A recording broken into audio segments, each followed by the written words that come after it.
What's going on, people? We're finally in the studio. This is two Londoners and a mic. Yeah. Abada's across from me right now. Hi guys. Yeah, what you got to say?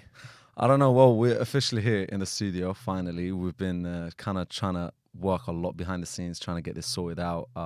It took us God, if you guys can see behind the cameras how many tripods we have out right now, it's ridiculous. So I wanted to start today with talking about the cancel culture and basically how people are getting banned left, right, and centre. Obviously, people are going to know that Andrew Tate got banned. Yeah. But also Jordan Peterson, he did a tweet, top G literally. But Jordan Peterson did a tweet on Twitter about something. I don't even know what it was about, and literally got banned on Twitter. So I want to know what your thoughts are on what's going on. Are people getting too soft?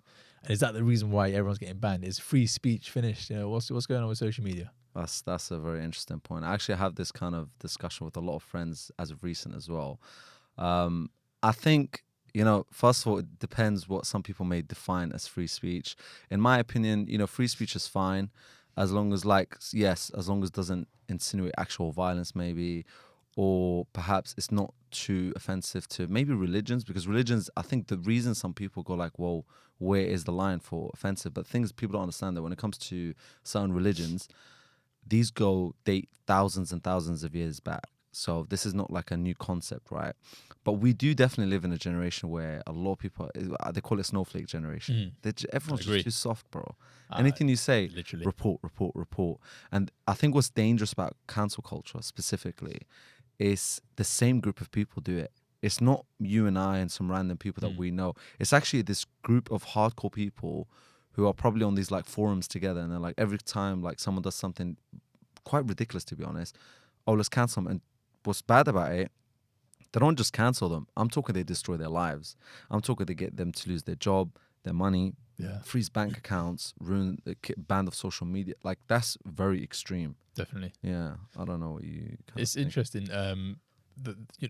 When someone gets banned, it has to be a good reason to why they get banned, right? 100%. They're doing something really silly or really offensive that is not allowed within a law, I guess. But then here's a case. I'm going to give you a scenario, right?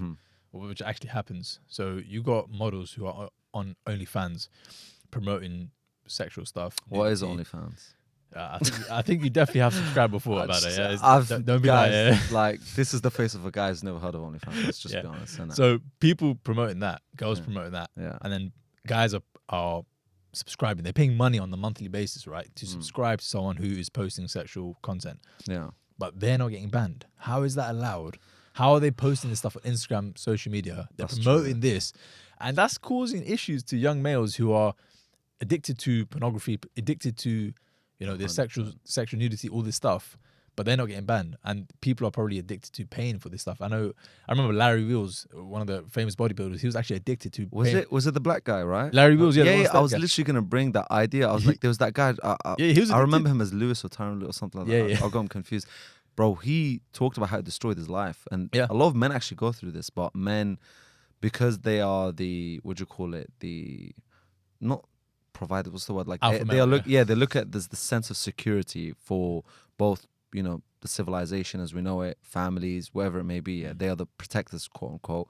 They are more embarrassed to admit to certain things like that, which would may distort their masculinity a bit. Imagine a big guy like him admitting that he's addicted to porn and he's ruined his family and all of that. For sure. That's a bit, That's a big thing. It's a very big thing. The reality is, a lot of people have this addiction and it's going to affect them in one way or another. Yeah. But then comparing that to someone like Andrew Tate, who's actually helped a lot of males probably get the motivation, and he says a lot of shit, let's be honest, but he will help some males who are kind of in a rut or they're addicted to porn to not go down the route and do something better for themselves. It may be that, I think a lot of people not maybe just misunderstand because they probably just watch little short clips of him. But obviously the guy doesn't say everything right. We all know that. Like, he's obviously trying to go viral as well and sell his little courses and all of that. We're all aware of that. That's what we're trying to do. Yeah. Trying to go viral. But, guys, no. Do we have a university? Not yet. We'll get one soon. Yeah. But as in, like, they'll be surprised to know how many women actually agree with him, because what he's saying is what most men can't say, and the reason he's able to say it, actually, I think primarily is because he's wealthy. Yeah, 100%. Because if I had 200+ million, how much money he has, He can get cancelled and not be broke. Doesn't care. He doesn't care. Whereas most people who've got jobs, they could lose their jobs. 100%. They'll get banned on social media. Oh, their life would be definitely. ruined, so they can't say anything. And like I said, with cancel culture, there's like especially for what he's saying, let's say it's nothing like crazy to the point like he's saying like offensive to religion or anything like that. And if he does, then fine, I get it. You could give him a strike or whatever it may be. But either way, if you don't like him, don't watch him. Yeah, that's my opinion. Like, if you don't like him, just don't watch him. Yeah. Or, raise your points in a normal way. Do you know what I mean? But I don't know, bro, this cancel culture, the problem is, it's very rarely that anyone's been cancelled for something that everyone was like in total agreement. Like, okay, this is crazy.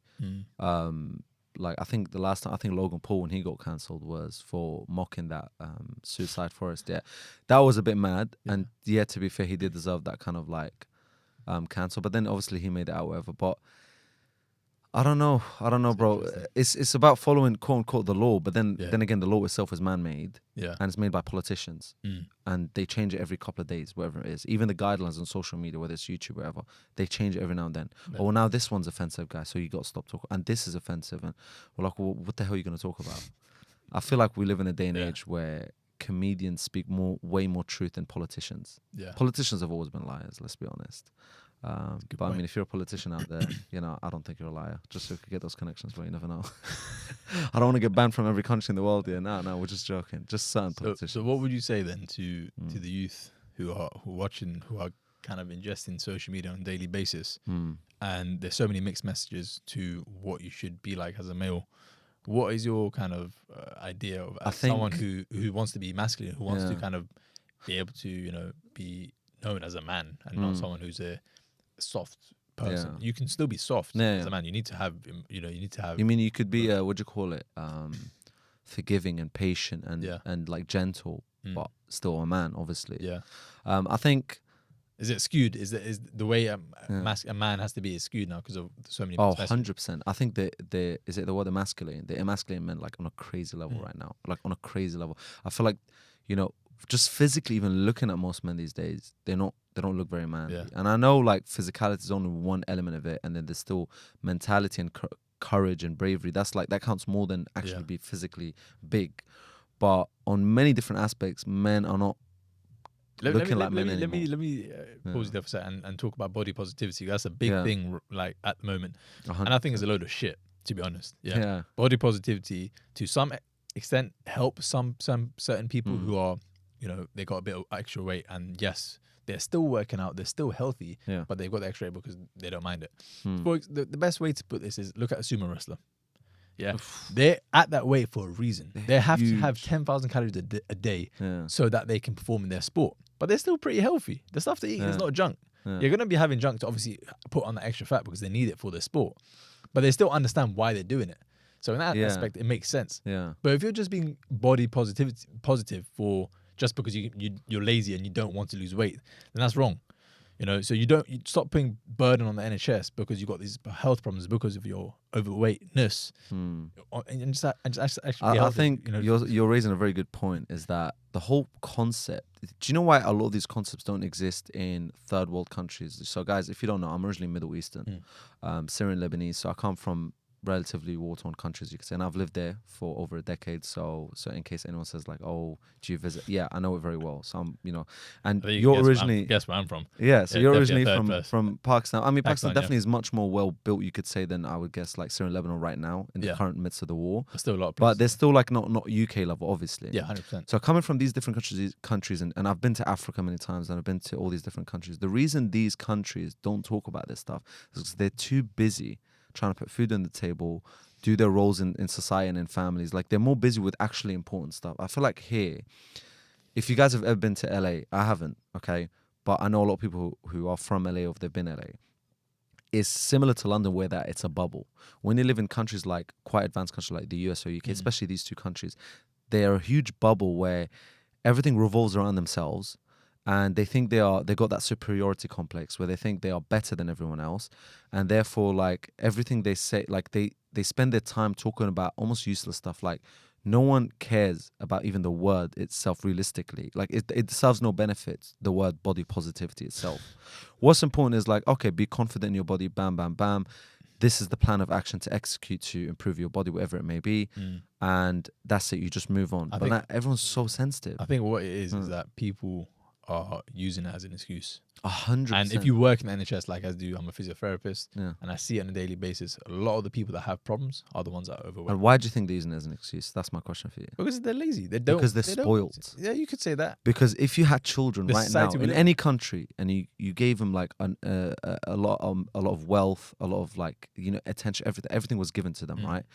Statistically speaking, it's not guaranteed that they're going to be, you know, spoiled children, but statistically speaking, they're going to grow up like complaining about very minute things. Yeah, I know myself, okay? You'll do. I'm spoiled compared to some people in some cases. To other people, I'm not, right? But on the scale, like, okay, I'm not like, thank God, you know, I'm not like homeless. I'm not in the street. I'm not poor to the point I can't put food on the table. But, you know, sometimes I complain about whether it's my mom cooking or whoever cooking. Yeah, something. Oh, like, oh, how come you did this dish and not that dish? To someone else, to someone who can't even put food on the table, they would look at me like, look at this beta. spoiled brat. Do you know what I mean? And I look at the other person who's like arguing to their parents because they got them the G class with the wrong color. Yeah. Yeah. Like that's crazy, like for me. Yeah. So it's really subjective to the wealth that you have. But Definitely. in London and the US and those kind of like very advanced countries with a lot of wealth, they are such at the top of the food chain in terms of wealth and money financially that even the average person, even the poor person there, relatively speaking, is considered rich compared to these other third world countries. So they live in such a spoiled environment where, look at the NHS, perfect example. It's crazy. How much does it cost per bed to just sleep there? I think between £300 to £1,000 Yeah. to do nothing, but Yeah. just sleep there. Couple weeks, a couple. So these lot easily. got advanced healthcare, advanced beds, advanced hostels, some of the best doctors in the world. Bam, bam, bam. All of this for free. It's not for free. Yeah, you pay your taxes. All that stuff. But technically free. if this was another country in another world, not America, I'll tell you why, because America, they earn way more, obviously. But if there's another third world country and God forbid, you know, you got diagnosed with cancer, something like serious, you're finished. Yeah. You're finished 100%. But in the UK, even if you've got cancer, like, it's going to be paid for. Yeah, you're pretty fine. much. You'll be okay. Like, Yeah, you're you'll paying have the taxes, but right treatment. You'll have the right Yes. kind of management there. Mm. So I think it's that case where people are relying. They know that they'll be okay because Yeah. okay, they're overweight, but yeah, if I get like So they don't care, heart basically. disease, or Like you whatever, said, they don't know, care. Yeah, it's fine. And not only that, they've went to another extent, which is not only, oh, I don't care. Now I'm going to make sure everyone has to accept it and everyone has to compliment me. And if you for don't accept it, free speech, or Yeah. you know, they're gonna use that as a law. Yeah, it's you're being- offensive, whatever. So like you have to fatphobic or accept some someone shit. is like very, very overweight and then like also like cheer them on, like, yes, you look amazing. Like for me, no one's said by the, no one's advocating that you should like belittle someone or degrade them for ever being Oh, overweight. 100%. I don't know, I've been very fat at one point in time, just for the record. I weighed over 100 kilos and I dropped to 73 in 2.5 months. Yeah. Do you know what I mean? That's how I got the chubby cheeks. But like, if you think about it, you know, it doesn't help me if someone's like, no, man, you look fine, you look amazing. Like, that's not going to benefit me. That's so bad for me.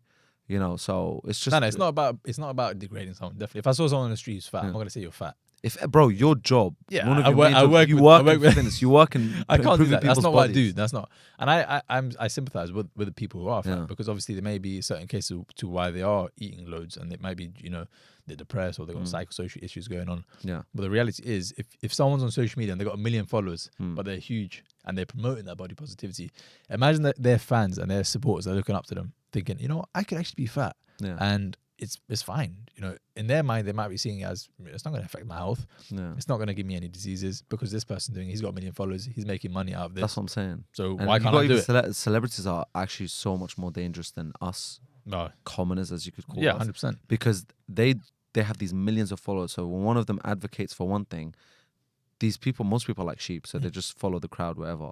But I don't know, man. It's just, it all goes back to this cancel culture being overly sensitive with very minute things. Like,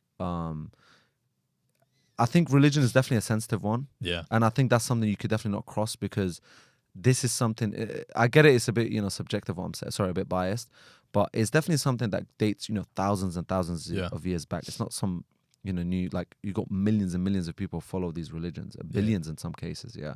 So you need to be very careful, but it doesn't mean that it's not open to a dialogue or like, oh, can you explain to me like why you guys think this way? Or because I thought this is that. When you talk like this, it's not too much of an issue because you're curious. There's nothing wrong with curiosity. But nowadays, like if you say anything, the ramifications of saying certain things is destructive to the whole. Imagine a father or a mother, both either, who've got children, they work, they earn money for their family, they've worked maybe 20 years to become a doctor, an engineer, a teacher, whoever it is, all their life, and they said something wrong, fine, this is something wrong, you want to punish them, no problem. They lose their job, they lose their money, crazy. They lose everything.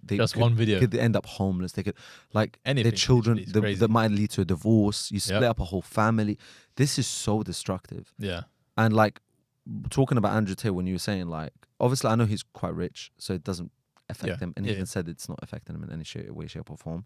And I know why he's trying to say that, because he's trying to prove a point that if you get cancelled, you could live on. Like, it's not the end of the world. Yeah, 100%. But if you're not Andrew Tate, your life is finished. If this guy was not the Andrew Tate that we know of, your life would be finished. Yeah, 100%. You struggle 100%. Yeah. But I wanted to ask you, because I know you're studying medicine. You hear that, guys? Yeah. So I think you missed it. Just in case, let me come close to the microphone. I think he said I'm studying medicine. Keep going. Yeah. But interesting, because I saw someone. I think I met someone who was studying medicine, and then they started like a marketing agency. While they were doing medicine, and then they quit medicine and then went on there because they were making a lot of money. Medicine, which is fair enough. But what would be your, how are you finding medicine, first of all, and do you think it's worth doing it if you're not, let's say you're not that passionate about it, is it worth becoming a doctor?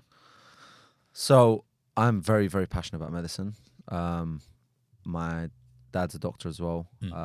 I come from a family who are like quite involved in education. We'll just say that. And since a young age, I've always wanted to get into medicine, all the yada, yada, yada. But I'm not too much of a beg at the same time. So I'm not like, everything revolves around medicine. And in my spare time, medicine. Yes, I do have a TikTok. Shout out to my TikTok, Dr.Katan, which I talk about medicine. But it's not like very medicine. It's just like for fun, basically. Yeah, doing duet. But stuff like I don't, go out with people and my only conversations like, oh my God, I saw this patient. Like, I don't care. It's not that, you have to have a life outside of medicine, as they say. Yeah. And I've met so many people that I know personally who've quit medicine after they graduated. Is that while at your university? My university, outside my, many people. Yeah. My brother's a doctor, and he's told me, like, some of his mates. Yeah. It's great. I know literally friends the last year that quit medicine. I know them personally. And I question it myself. It's fair play. It's 6 years. 5 to 6 years. It's not because of the years, though. People don't understand that if you're passionate about something, I'm passionate about it. Right? It's my 7th year at university. Yeah. Whatever. Yeah, cool. I've done 6 years. Yeah, exactly. Yeah, so I enjoy it. So it doesn't feel like work to me at 100%. all. Yeah. What people don't understand is eventually you need to be compensated for all the efforts you're putting in. How can a doctor start as an F1 in the UK, earning post-tax and post, when the student finance take the money? They earn between 11 to 13 pounds an hour. Yeah, bro, that's a joke. Physios per £8 an hour. That is a joke. As a physio, when I first started, I'm telling you, my paycheck was terrible. Bro, imagine someone getting top top GCSEs. Clever people. Top A level. You have to so they're at the clever. top of their class since at least since year 10, let's say. Definitely. They do mad extra stuff like personal statement, volunteer work, all of that to gain work experience. Extra, all other careers pretty much they don't let them do that. Almost any other career, And then on top of that, they do extra entrance exams compared to everyone else. They do interviews compared to everyone else. They get into those unis. They work for 6-7 years, working hard with no pay, and then you get paid £30. Right now, with no degree, no uni degree, you could go work at TFL. Weekends or something, you get like 50k a year plus. And you get parks and all these benefits. And it's crazy. What I'm trying to advocate, guys, I'm not saying, these people don't deserve that money. Absolutely, they do. No. But I think it would be stupid of a society to not realize that the people who save lives, the people who educate, I'm talking about teachers specifically, those kind of especially those, so people, healthcare, so healthcare physios, doctors, nurses, and then people who teach, they teach the younger generation. Yeah, those are almost at the highest level of importance in a society. Why? Because one, you're saving lives. Without your health, you can't do anything. And then the other ones, they are raising the kids that will be the next generation. Yeah. If these people are understaffed, underpaid, they have no incentive to pay an effort anymore. That's why tuition is a booming industry. That's why I run a tuition business. #newgenerationtuitions.com. Seriously, guys. In the background, going back to your point, my point was so that you then have to be passionate to then do that job, because otherwise, you're going to be getting paid peanuts when you start off. I'm the way because I've spoken to your brother before. Yeah. I've told him I'm still questioning, I'm planning to get into plastic surgery, hopefully, Yeah. whatever it is, yeah. But I'm still questioning if it goes along the typical UK schedule, which is 10 years to become a consultant, yeah, and then you could go private, all that nonsense, yeah. Until then, the pay would be ridiculously low. I'll be honest with you, not Yeah. even enough to suffice a family. So what I'm gonna do is explore other avenues to generate income to make me do medicine, Yeah. even less so for the money. And if I can't do that, then that's going to be a big problem, and that's going to make me question things. Yeah. But if I can do it, whether it's the YouTube that I'm doing, the social media kind of influence, whether it's the business, tuition business, whatever stuff like that, if that's giving me enough of an income to like feel like, okay, I'm doing my own stuff, but I'm also getting income from here, Yeah. I'll probably do it fine. In America, they get paid way more. In most countries, they get paid way more. So I don't know. It's just It's the tough, UK, yeah. man. So, okay, let's say then you do work for the NHS. What kind of other kind of things you can do on the side? Fields. Yeah, like So I'm hugely into tech. Okay. I've always been a tech kind of nerd, if you guys want to call it. I don't like using that word, but Yeah, he's the one who tech set nerd, up yeah. all these tripods right Yeah, to here. be fair, I did. I was in the room just chilling here right now, and this guy just put turning out these little buttons and stuff. I was didn't have a clue what was going on, but yeah. Shout out to Alicia, the woman who helped us. But basically, like I'm huge into tech. I'm huge into medicine. So something along that industry is my biggest kind of thing that I'll be involved in. Something to do with medicine and technology and all of that. And just business in general. So like, my tuition business, it's not meant to be this, big business that will take over a global. It's not that. It's just like a good business that will hopefully in the future generate income. And regarding the other stuff, whether it's YouTube, social media, this is a self-marketing tool. So people will get to know me. I will become a brand. Yeah. And through that, so I've already got sponsorships on my YouTube now. Nice. Thankfully, yeah. So I've got a sponsorship deal with Awesome. UPDF software. Okay. And, I get paid for that, obviously. Yeah. Great. And there's nothing, yeah. So like I'm at the point where I'm slowly getting there. But the only reason I'm not getting there faster is just because I'm doing medicine as well. Yeah. So he's trying to balance But, the two. yeah. So like over time, I think if I consistently put an effort, eventually I will get to that stage. And it's just like I've realized something. I think it was Donald Trump. I think he said it or someone said that about him. There was a really interesting quote. They were like, what makes Donald Trump so wealthy that no matter what they do, he will still be very wealthy is that a lot of the businesses that he ever done, his name with the Trump Tower, it's called the Trump Tower. So everything is branded on him. So what that means is if you ever buy that business, like without his name, it's not really valuable because he is the business itself. Yeah. And one day when I thought about that does obviously has the negative connotation of like, well, if I do anything negative about me, my brand will be affected because it's got my name on it. But I just thought about it kind of strengthens you. So if you market yourself on YouTube, social media, and you're quite famous, let's say, if the brand is you, you are the brand. So people have to invest in you. Do you get what I'm trying to say? 100%. So I think a lot of people at the moment these days are trying to find that kind of side hustle because